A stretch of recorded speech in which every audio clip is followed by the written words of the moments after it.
आज से हम एक बहुत ही रोचक सीरीज शुरू करने जा रहे हैं जिसमें हम जानेंगे बहुत ही अद्भुत कथाएं जो कि भगवान शिव से संबंधित हैं। जैसा कि हम सभी जानते हैं कि भगवान शिव के 12 तीर्थ, उनके 12 ज्योतिर्लिंग हैं जो कि हैं सोमनाथ, मल्लिकार्जुन, महाकालेश्वर, ओमकारकारेश्वर, केदारनाथ, भीमाशंकर, वैद्यनाथ, त्रयंबकेश्वर, काशी विश्वनाथ, नागेश्वर, रामेश्वर, कृष्णेश्वर ज्योतिर्लिंग।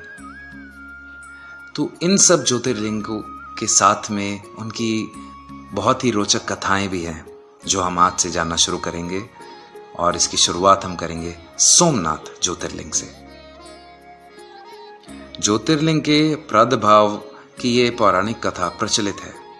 कथा के अनुसार राजा दक्ष ने अपनी 27 कन्याओं का विवाह चंद्रदेव से किया था और सभी 27 कन्याओं के पति बनकर चंद्रदेव भी बेहद खुश थे। सभी कन्याएं भी बहुत प्रसन्न थी कि उनका विवाह चंद्रदेव से हुआ है। इन सभी कन्याओं में से चंद्रदेव को सबसे अधिक रोहिणी नामक कन्या बहुत पसंद आई और वे उस पर मोहित हो गए। जब इस बात का पता राजा दक्ष को पता चला तो उन्होंने चंद्रदेव को समझाने की कोशिश की कि वे 27 कन्याओं के पति हैं तो उन्हें सभी के प्रति बराबर प्रेम रखना चाहिए, परंतु कोई लाभ नहीं हुआ।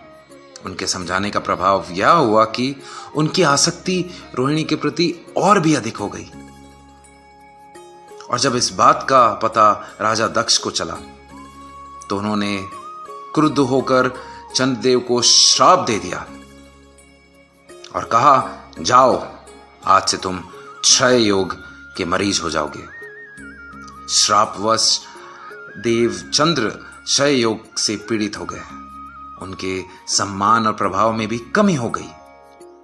इस श्राप से मुक्ति पाने के लिए वे ब्रह्मा जी के पास गए और ब्रह्मा जी से याचना करने लगे कि उन्हें कोई उपाय समझाएं, कैसे इस श्राप से उन्हें मुक्ति मिल सकती है। तो भगवान ब्रह्मा ने उन्हें बताया कि जिस जगह आज सोमनाथ मंदिर है उस स्थान पर वे जाएं और भगवान शिव का तप करें। अगर ऐसा करेंगे तो उन्हें श्राप से मुक्ति मिल सकती है। उसी समय से यह मान्यता है कि चंद्रदेव ने इस स्थान पर शिव जी की तपस्या की थी। वे यहाँ तपस्या करने आए थे और पूरी होने के बाद भगवान शिव ने चंद्रदेव से वर मांगने के लिए कहा। इस पर चंद्रदेव ने वर मांगा कि हे भगवान, आप मुझे इस श्राप से मुक्त कर दीजिए और मेरे सारे अपराध क्षमा कर दीजिए। इस श्राप को पूरी तरह से समाप्त करना भगवान शिव के लिए भी असंभव था, जैसा कि हम जानते हैं कि श्राप कभी वापस नहीं लिया जा सकता। परंतु मध्य का मार्ग निकाला गया।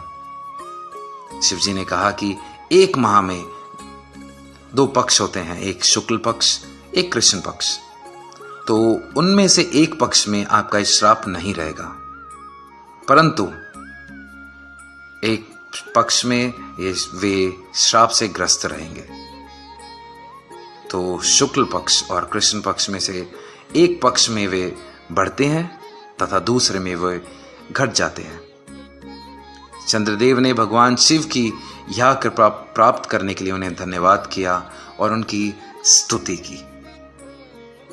उसी समय से इस स्थान पर भगवान शिव की इस स्थान पर उपासना करने का प्रचलन प्रारंभ हुआ तथा भगवान शिव सोमनाथ मंदिर में आकर पूरे विश्व में विख्यात हो गए।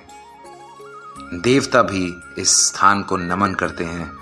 इस स्थान पर चंद्रदेव भी भगवान शिव के साथ स्थित हैं। तो ये थी सोमनाथ ज्योतिर्लिंग की कथा। बाकी के 11 ज्योतिर्लिंग की कथा सुनने के लिए सुनते रहिए भास्कर योगाचार्य हिंदी। जय श्री कृष्ण। ओम नमः शिवाय।